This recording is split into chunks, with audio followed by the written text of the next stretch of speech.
Audiolibro Nueva Medicina Germánica, el testamento de una nueva medicina, parte 1. Autor, Dr. Rike Hirthammer, doctor en medicina y teólogo. Las 5 leyes biológicas de la naturaleza, fundamento de toda la medicina. Los programas biológicos sensatos especiales de la naturaleza. Música Melodía arcaica, Mein Studentenmädchen, compuesta por el Dr. Rike Hirthammer. Capítulo 22. Locución Josep María Subirá y Vallés, divulgador, escritor y facilitador de salud. 12. La recaída conflictiva.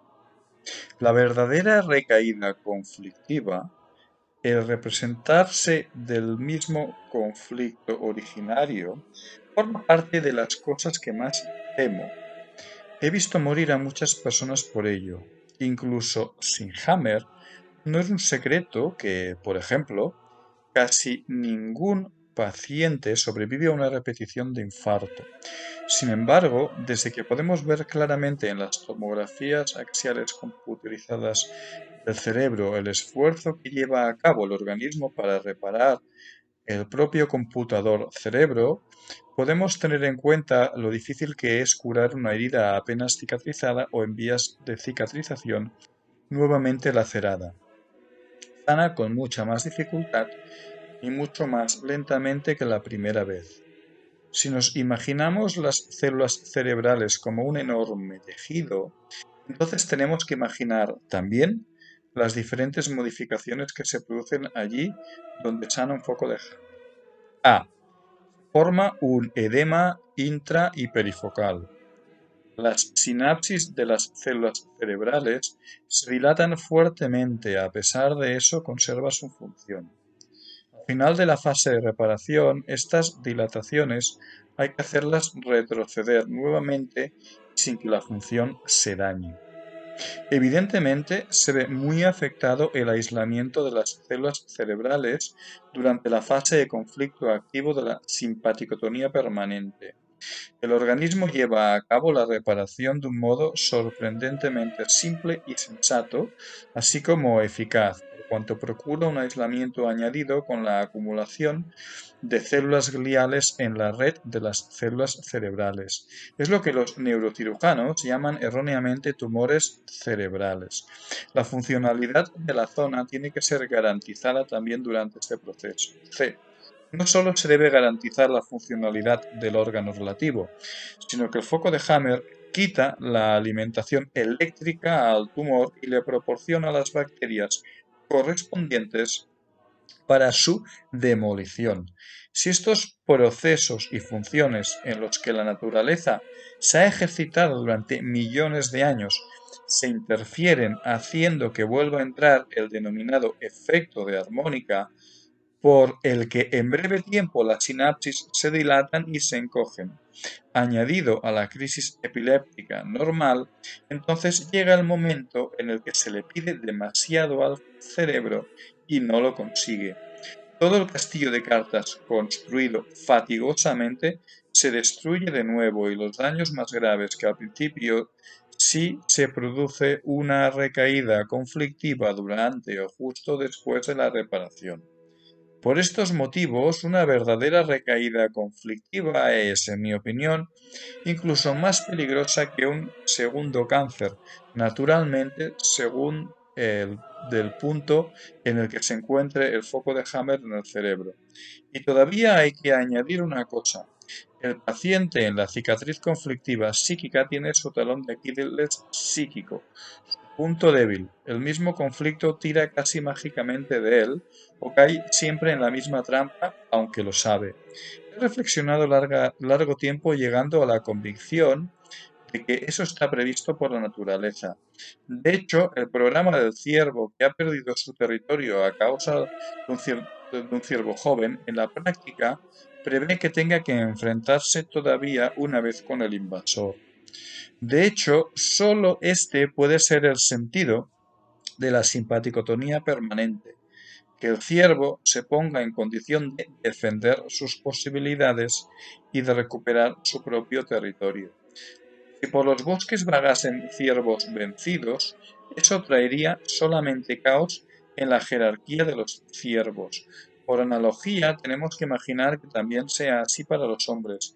He visto tantas recaídas conflictivas con fin nefasto, insensatas y del todo innecesarias desde el punto de vista lógico-racional, que he tenido que aceptar oficialmente esta visión. El momento más peligroso para sufrir una recaída conflictiva no es el comienzo de la fase de posconflictolisis, como podemos comprender por cuanto hemos dicho anteriormente, sino el final de la fase de reparación o incluso el inicio de la normalización. La recaída lacera completamente la vieja herida en los tres planos y causa el efecto armónica a nivel cerebral. A menudo el paciente llega incluso a la segunda fase de reparación, pero el nuevo edema surge tan violentamente dentro y alrededor del foco de Hammer que el paciente en muy breve tiempo muere por ello, a menudo coincidiendo con la crisis epiléptica o epileptoide, que en estos casos puede producirse mucho más precozmente que la primera vez. Un pequeño ejemplo. Una paciente diestra tras la menopausia tenía varios conflictos de los cuales no hablaré para simplificar. Había superado todos los síntomas orgánicos, uno tras otro. Al final sufrió un DHS a causa de una pelea con el marido por culpa de la suegra, que día tras día le hacía la vida imposible, por lo que dice la paciente. Después de algún tiempo, la suegra murió y desde entonces se descubrió el carcinoma de los conductos biliares. La sufriente sufrió un nuevo DHS porque se dijo, el cáncer viene a por mí, solo es una cuestión de tiempo. El miedo se apoderó de ella literalmente en la nuca y entonces sufrió un conflicto de miedo en la nuca. Los médicos le negaron todo tratamiento porque creían que todo el cuerpo estaba lleno de la denominada metástasis. El conflicto de rencor con úlcera de los conductos biliares se había debilitado un poco con la muerte de la suegra, pero ahora el marido, que consideraba a su mujer la responsable de la muerte de su madre, ocupaba su lugar y el conflicto se reactivaba continuamente.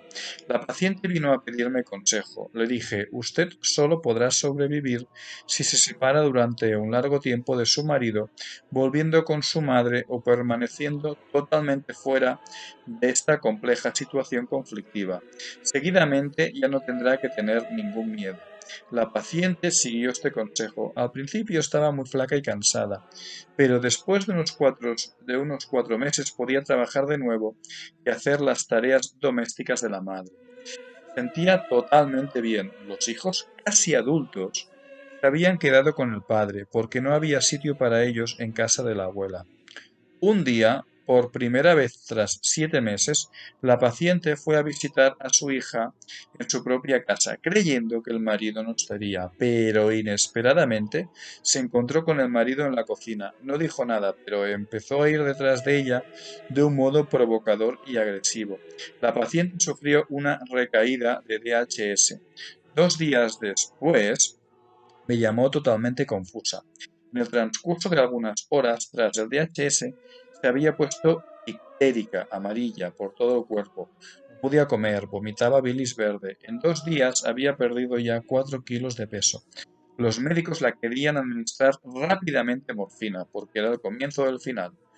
La tranquilicé diciéndole que la había avisado, pero dado que la recaída conflictiva había durado relativamente poco, estaba seguro que si se hubiese quedado con su madre sin dejar que el miedo entrara en ella, también este asunto habría terminado como muy tarde en una semana.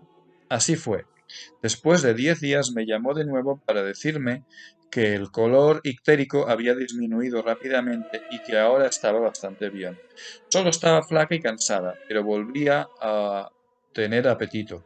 Sabiendo bien lo que le sucedió la última vez, ya no tenía miedo. Comenzó a ocuparse con las cosas de la casa. En este punto, los médicos no consiguieron entender por qué no necesitaba morfina.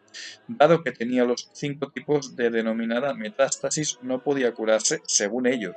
Sin embargo, sí que se puede. Y quiero hablaros también de un caso que tuvo un final mortal. Un paciente sufrió un DHS cuando su mujer fue operada por una oclusión intestinal. y tras pocos días tuvo que ser intervenida por segunda vez.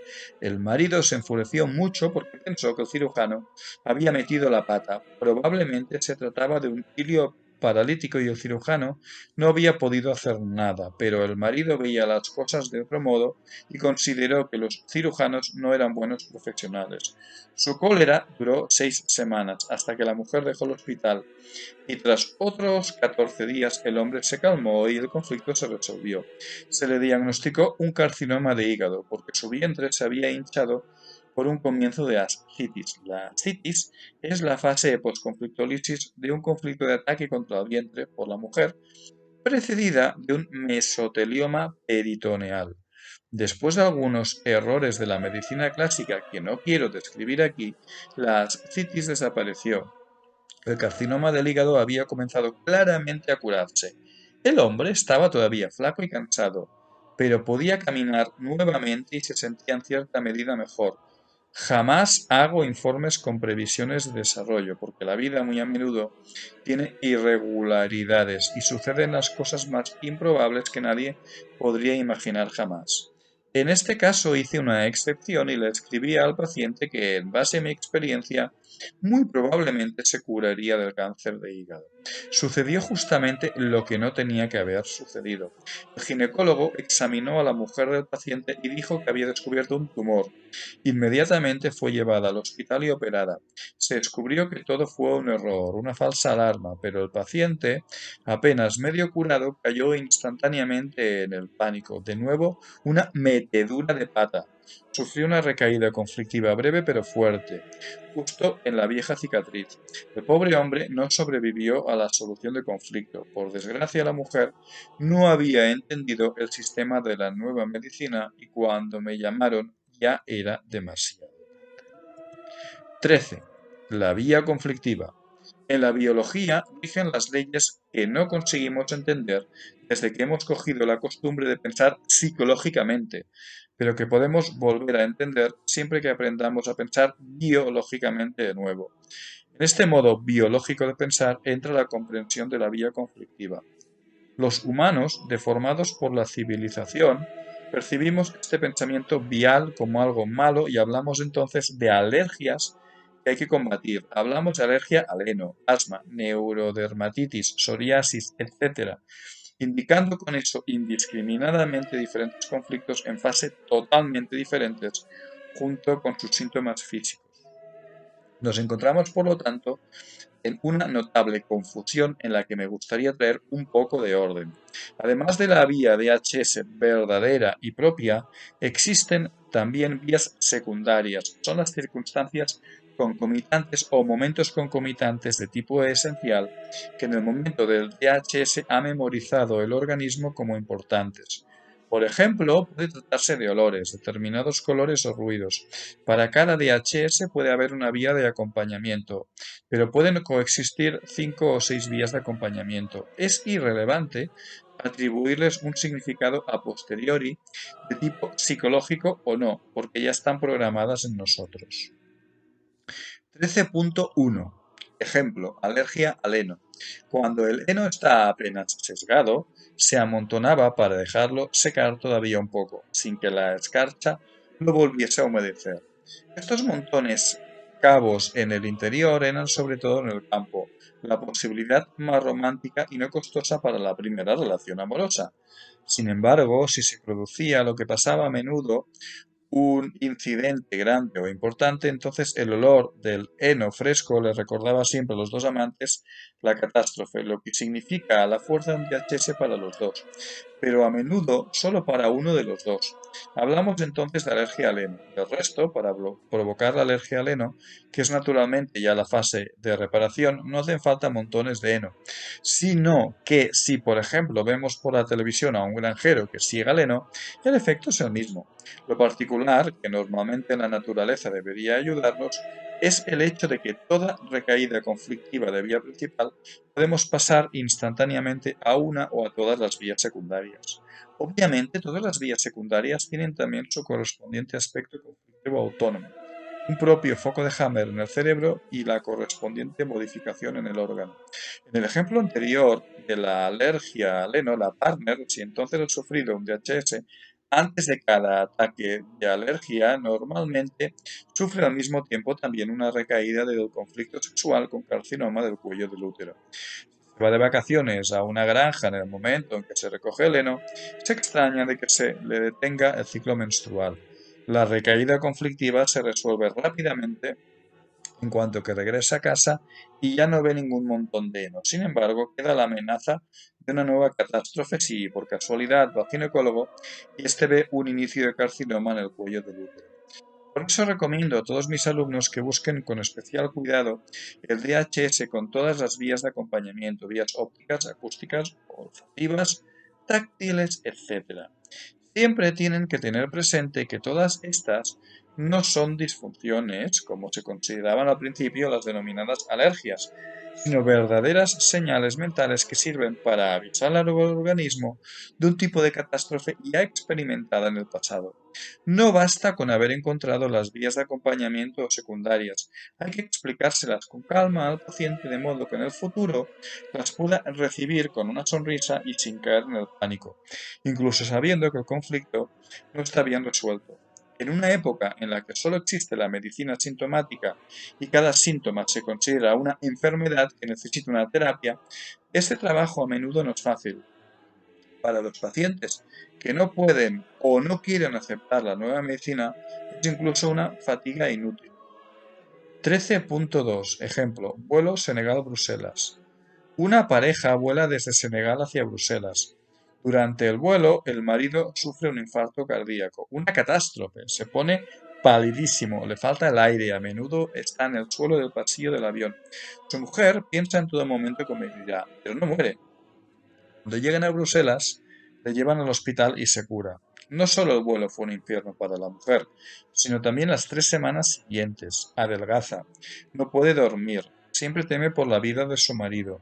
Desde el punto de vista biológico ha sufrido un conflicto de preocupación, miedo de la muerte por otra persona. Después de estas terribles semanas, al final se calma y llega a la conflictolisis. La paciente tiene la suerte de haber traído las bacterias tuberculosas de África. Suda de noche durante las 3 semanas siguientes, sobre todo hacia la mañana, mojando incluso 5 camisones. Tiene una leve fiebre nocturna. En el pulmón tiene un foco circular, adenocarcinoma de los alveolos, que se caseifica gracias a las bacterias tuberculosas y que se expulsa expectorándolo dejando una pequeña caverna, un denominado enfisema pulmonar parcial. Seguidamente, la paciente ha tenido más veces estos periodos de sudor, unas veces más largos, otras más cortos. Al comienzo de otro periodo más largo de sudor, se le encontró un adenocarcinoma del pulmón antes de que las bacterias ácido-resistentes tuberculosas hubiesen tenido tiempo de caseificar el tumor y de expulsarlo. Entonces la paciente fue declarada gravemente enferma de cáncer de pulmón. Por prevención, se quería extirpar un lóbulo pulmonar antes de darle quimio, rayos y las curas acostumbradas. Pero cuando descubrieron también en el otro lado focos circulares, la paciente fue declarada incurable y le pronosticaron una muerte inminente. Dado que la nueva medicina es conocida en Bélgica en cierta medida, un médico le dijo a la paciente que, en su opinión, el Dr. Hammer podía resolver casos así de difíciles. Y así es como llegó hasta mí. De hecho, el caso no era fácil de aclarar, porque la paciente tenía una vía un poco insólita. Una vez encontrada, el resto fue solamente rutina. ¿Qué vía tenía? El conflicto de preocupación, miedo de la muerte no era difícil de descubrir. El DHS había sido tan dramático que no se podía no ver en ninguna circunstancia. Me parecía altamente probable que el marido hubiese tenido repetidos ataques cardíacos, angina de pecho u otras situaciones críticas que nuevamente habían provocado en la mujer, la paciente, el miedo de la muerte del marido. Si esto hubiese sido el caso, todo habría terminado. Pero la mujer sostenía enérgicamente que el marido estaba bien, no había tenido ningún ataque, que estaba curado del todo y no había vuelto a coger el avión. Entonces se me apareció el pensamiento que lo resolvió. Quizás alguien de vuestra familia ha cogido el avión. Sí, doctor, pero no ha sucedido nada. aunque ahora que me lo pregunta, me viene a la mente que el último periodo de sudor lo he tenido después de que mi hija volvió de unas vacaciones de 3 semanas en Tenerife. ¿Cree que puede haber una conexión? Y me acuerdo que durante todo el tiempo que he estado fuera con el marido y los hijos, de noche no pude dormir y he perdido peso y continuamente pensaba que me gustaría que volviesen a casa. El resto fue nuevamente rutina. Fue posible reconstruir exactamente que la paciente cada vez que un miembro de la familia, hermana o niños se iba de viaje en avión era presa de un ataque de pánico que ella no podía explicarse con una reflexión racional. Y siempre, cuando el familiar volvía a casa de noche tenía su periodo de sudor. Ahora se había iniciado un largo periodo de sudor nocturno con temperaturas subfebriles y tos. Se hizo una radiografía, se descubrió todo. La segunda rueda de la vía era el avión. Igual que una vía ferroviaria está compuesta de dos raíles sobre los cuales va el tren, la paciente había sufrido estos dos componentes conflictivos con el dramático infarto de su marido en el vuelo de Senegal a Bruselas. 1. El conflicto de miedo de la muerte por el marido a causa del infarto. Y 2. El conflicto de miedo al avión porque estaban todos dentro sentados impotentes. Los dos componentes estaban desde entonces ligados entre ellos de modo complejo y solo con uno de los componentes se desencadenaba inmediatamente el conflicto de preocupación-miedo de la muerte. Podríamos decir, desde entonces es alérgica a los infartos y los ataques cardíacos, que por suerte no se produjeron, y a los aviones. La terapia consistió en que la paciente fuera consciente de estos nexos, en eliminar las causas y no hacer nada, excepto en la medida de lo posible no molestar a la madre naturaleza. En otras palabras, la paciente todavía sudó unas 3-4 semanas por la noche.